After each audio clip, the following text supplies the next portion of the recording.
Mic check. So guys, namali kami ng station na binabaan.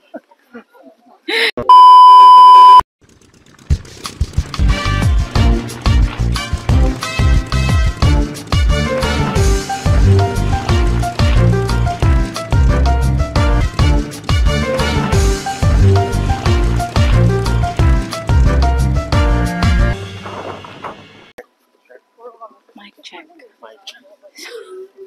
So guys, namali kami ng station na binabaan. So, nag-lunch na rin kami doon. So, finally, kami sa lunch. yeah. So, finally nga nakita naman ang amuang place na Correct. ato. Oo. Correct na destination. And I'm pretty sure now that this is the correct way. Mm-hmm. Yeah, these surroundings are, ayan, yun yung mga dinaanan namin before, Okay. noong 2016. So, pakikuha. So, I'm so sorry. Ganun talaga ang mag-travel, guys. Meron talagang, you get lost and, you know, you get lost and It's a part of journey. you find the right way. Ang importante, Pwede siya dahil mag-bike. ang importante mahalaga. Okay, happy birthday. Yeah. Later na naman. So, atong makitaan atong subaybayan diri ang mga windmills. Okay, so Pwede tabuk ta. diri mag-mills diri.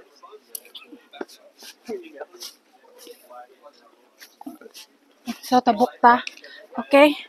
Balik tayo later. So, nandito na tayo. Smells like chocolate. Yan ang flag ng Netherlands, guys.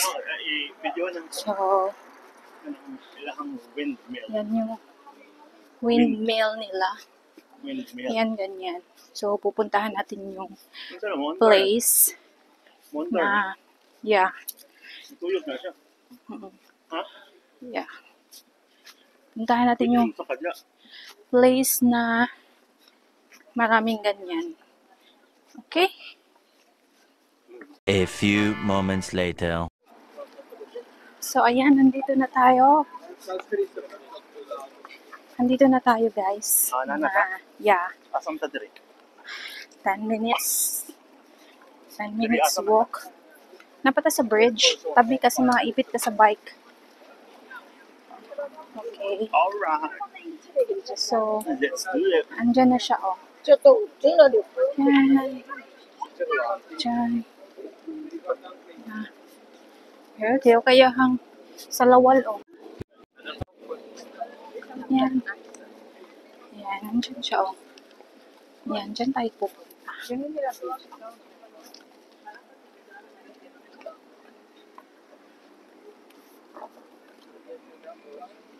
Okay. So, ayan, dyan tayo pupunta sa ating pupuntahan. Ayan yung bridge. London Bridge. It's falling down, falling down, falling down. Ganda. Falling down, my first lady.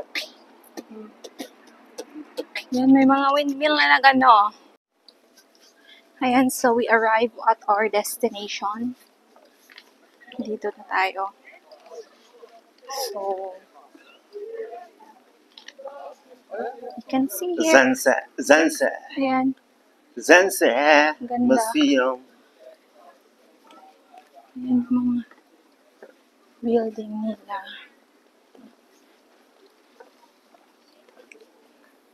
Ano saan siya mga balay? Ayan, yung mga old houses na. Hindi siya old house, mga restaurant siya. Punta tayo dito. Come here. Punta tayo dito, guys. So nice. Okay. Oh, kusok. Ay mga itik, oh. Okay. Yan mga itik.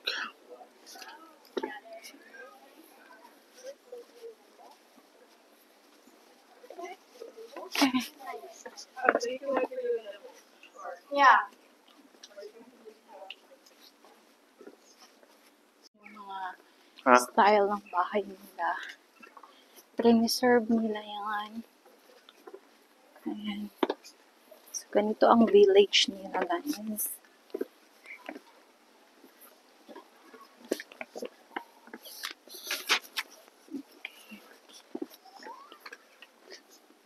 Pasang windmill. Ano nga to?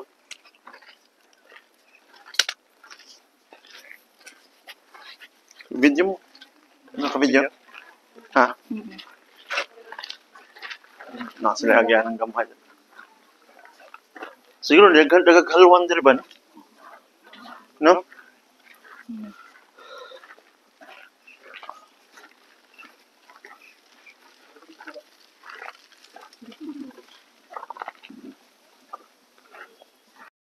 This place is called San Sechans, a neighboring town of Sandam, and maybe it's 30 minutes by train and by walk from Amsterdam Central. And kung tatanungin niyo kung it's free for those who are doing their DIY travel, so this place is free, wala siyang entrance fee. You can walk around the place for free and enjoy the view, the weather. But if you want to enter sa kanilang museum and yung mga factory nila like cheese factory, meron sila dito. So you have to pay for it. You have to pay for the entrance fee. So meron kaming nakitang shop na maraming tao. So we enter and ito yung ano nila, bilihan ng mga souvenirs. And yung pinipilaan nila dito na kanilang ice cream. So, we have to try their ice cream. Sila ko lang.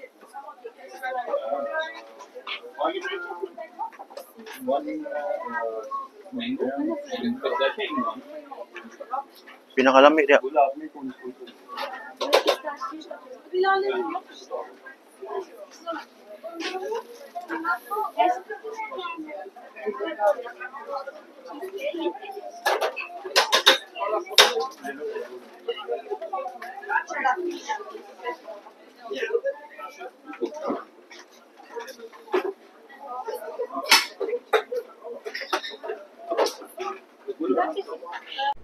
So, pumila-pila din tayo dito guys, and I chose pistachio for the flavor. And ayan, so it's one of my favorite flavor, yung pistachio. And most of the time guys dito, ang payment nila na ina-accept is card payment. So I would suggest na kung magta-travel kayo ng Netherlands or ng Amsterdam, you have to bring along with you ang card so that easy lang yung ating payment sa ating restaurant or any payment na gagawin ninyo, kasi mas mabilis pag card yung binabayad ninyo. Kasi meron talaga sila, kahit sa konting amount lang, mag-a-accept sila ng card payment. So, yung kanilang ice cream, okay naman yung lasa. So, I think I paid like 2 euro for 1 scoop. So, okay na rin. Masarap din naman siya, pang pawala ng init ng ulo. And of course, ng ating init ng panahon. Though medyo malamig naman sa labas kasi merong tubig naman yung kapaligiran, so malamig yung hangin. But yeah, masarap naman yung ice cream nila. Ayan, so by walking around, makikita natin ng malapitan yung kanilang mga windmills, yung kanilang traditional na windmills dito, na maa-amaze ka how they preserve this place. Napakaganda, napakagaling nila kasi imagine they are able to preserve this place. I was amazed na makita ng paulit-ulit itong mga windmills na nakikita mo lang siya sa mga cartoons. So, eto makikita mo siya in reality. And meron kaming nakita dito na na-amaze kami. We don't know kung it's like a tomato, pero hindi naman siya yata kamatis. And ayan, so napakadami ditong Yan, para siyang kamatis, para siyang cherry tomato, pero hindi. So, ayan, kinunan lang namin. Medyo na-amaze lang kami. And napakaraming gagamba, guys. Kung sa Pilipinas, kailangan pa nating gabihin para manguha ng mga gagamba. Dito ay napakadaming mga gagamba. Ayan, nandyan sa mga bulaklak na yan. So, kung bulaklak ba yan? And napakadami nila, as in hindi sila sa tao, so naandyan lang sila, and sobrang dami nila dyan. So kung mapapansin ninyo, na-amaze lang kami, so we have to video that one. So napakadaming gagamba, reminiscing the childhood days nung nangunguha ng mga gagamba sa mga kagubatan. Ayan yung mga kabataan natin. So, kung tatanungin niyo ako, guys, kung worth it bang puntahan ang Saint-Saëns, definitely yes. Ito ang isa sa mga pinakamagandang place dito sa Netherlands. Dito makikita ninyo ang mga malalaking windmills and ang village nila na na-preserve nila for the longest time. So, when you visit Netherlands, don't forget ang ating Saint-Saëns na puntahan ninyo. That's all for today. Thank you!